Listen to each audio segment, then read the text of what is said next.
The Wolf Zeek's first performance. The Wolf Zeek was starring in the local Zeek production of Romeo and Juliet. It was his first performance, but everyone was counting on him to make the play a hit. You see, the Wolf Zeek was talented in many ways and had made quite a reputation for himself.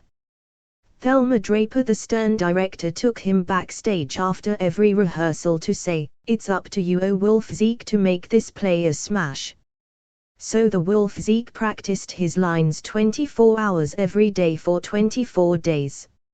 As he dragged his sleepy wolf body home, the neighborhood wolflings followed, tugging on his sleeves, begging for his autograph. "Soon you'll be one famous Wolf Zeek," cried little Morris Meyer, as Sally Sprenkle took with a tiny 2-inch camera snapped photo after photo of him.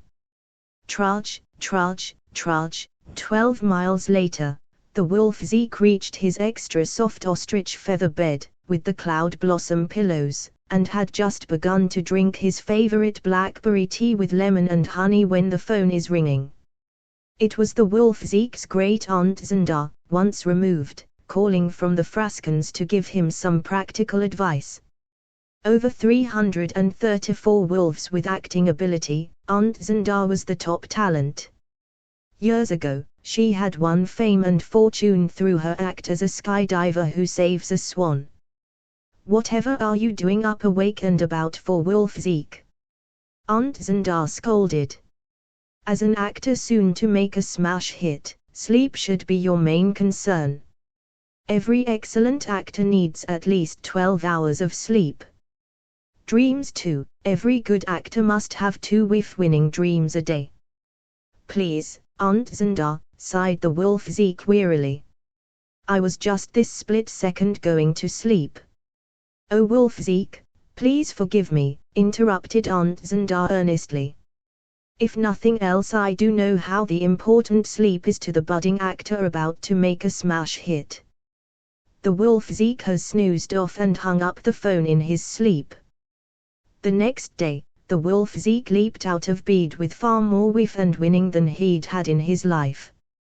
Tonight, it will be his first performance. "I must say, for Wolf Zeek," the Wolf Zeek said to himself after pouring hot chocolate in his oatmeal bowl and oatmeal in his strawberry juice glass, "if this the life of a star, it is a strange life indeed." Priscilla Puffertip poked her head in the Wolf Zeek's kitchen. "Ready to make a smash hit," she sang out, as the Wolf Zeek felt his neck prickled, his thumbs start twiddling and his head turn oddly heavy. "Well, excuse me, Priscilla," the Wolf Zeek said to her politely, "but I must run." And run did he ever. The Wolf Zeek hurled down the rutty road from his house, sped up an avenue here, galloped down a street there, raced here, there and everywhere. Thoughts of smash hits, fame and fortune were scrambling up his brain. "What, I can't remember my own lines," gasped the Wolf Zeek at mile 8. By mile 17, he'd remembered only one word in the third act. And at mile 20, the Wolf Zeek skidded to a stop, rested his heavy head on a large cool white rock and fell fast asleep. Who can this be so sound asleep in the middle of the day? It looks like the much-mentioned Wolf Zeek. 2 butterflies, Frida and Freddy, hovered above the Wolf Zeek in his heap. "Should we wake him?" asked Frida. "I thought tonight was his great performance as Romeo." "Oh no, Romeo," groaned the Wolf Zeek, awakened by the sweet voices of butterflies. "Why oh no?" asked Freddy curiously. "You're not looking forward to your smash hit performance?" "Smash hit this, smash hit that, and fiddlesticks to all that splat, oh drat," cried the Wolf Zeek. "How can my performance this evening be a smash hit before it has performed? I've never acted in public. Everyone from Miss Draper, the stern director, to the teeniest wolfling thinks that somehow, I'm going to make this a smash hit. Why? I can't remember my own lines. Talent. They talk about talent. I have no more talent than a spoon. The wolf Zeek was just not himself. His head felt heavier still. "But that's not true," cried Frida. "You just now delivered a very passionate speech." "Quite so," agreed Freddie, who knew a thing or two about acting in general, greatly appreciated of the arts. This calmed the wolf Zeek down a bit, and he asked the butterflies, "Can you wondrously winged folk give me some advice for my first performance?" Freddie and Frida looked at one another. "Well," said Freddie slowly, "just keep in mind that your act depends on what's inside the wolf Zeek and not what everyone out there expects or thinks of the wolf Zeek." "Yes," chimed in Frida. "Forget about everyone and listen to your insides." She then flew over to Freddie and whispered something in his ear.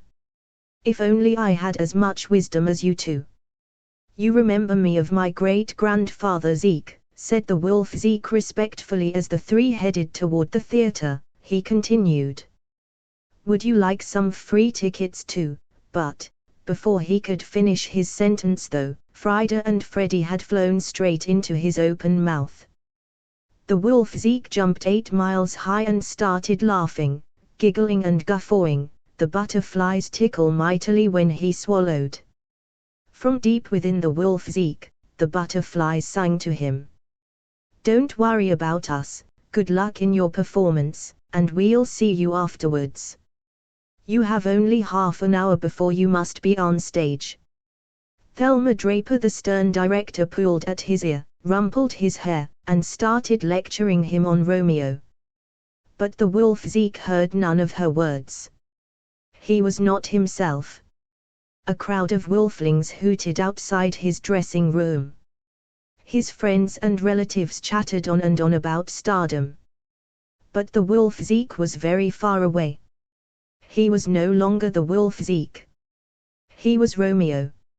As he strode on stage, the lines flowed from his lips effortless. "Quite good. Excellent. A superior acting job. Hardly an act at all."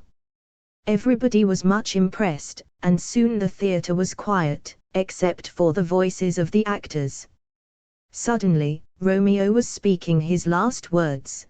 There was a wild burst of applause, and the wolf Zeek in a daze looked up to see the whole audience, as one rise to praise his magnificent performance. He gasped with such force, Freddie and Frida flew right out of his mouth. "Congratulations," they cried. "Splendid performance. We had the best seats of all." The wolf Zeek said gratefully, "I could never have done it without you. I'll always remember you.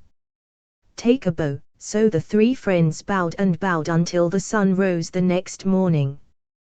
Compliments of the wolf Zeek. They had starfruit pancakes and blackberry juice for breakfast and slept well on to sunset, for both star actors and butterflies need their 12 hours of sleep.